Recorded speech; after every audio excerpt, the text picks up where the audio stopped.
যেটারে আমরা সিম বলি, ওই সিমও ঠিক এমনই হয়ে থাকে।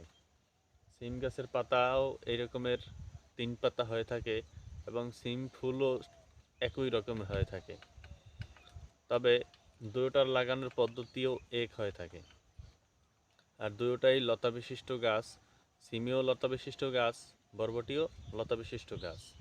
তবে সিমটা দেখতে এক রকমের হয় আর বরবটি দেখতে আরেক রকমের হয়।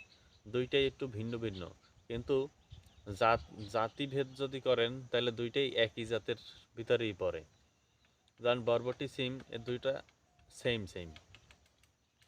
একই জাত। তবে সিমটা হয় দেখতে অনেকটা, সিমও বিভিন্ন রকমের হয়ে থাকে। তবে সিমটা একটু গাঢ় সবুজ হয়, বরবটি বিভিন্ন রকমের হয়।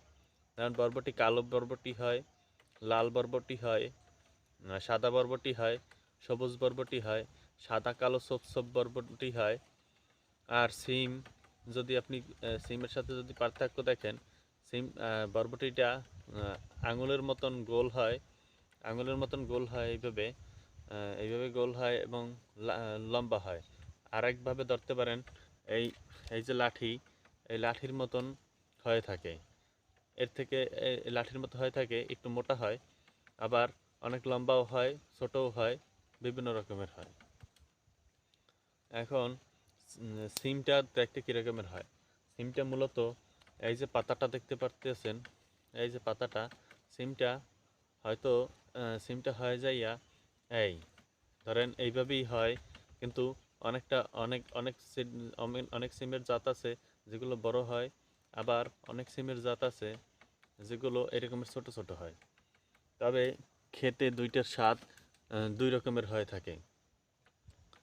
যেমন বরবটি আমরা মূলত ভাজি করেই খাই, আবার অনেকে ঝোল রান্না করেও খাই।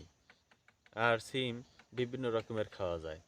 সিম মানুষের সিম ক্ষেত্রে আহ, অনেক মানুষের ক্ষেত্রে সিমটাই একটু মানুষ বেশি খায়। যাই হোক, দুইটা একই রকমের, কিন্তু সিমটা বেশি পছন্দ করে আর বরবটিটা একটু কম পছন্দ করে। সবাই তো আর সব কিছু পছন্দ করে না।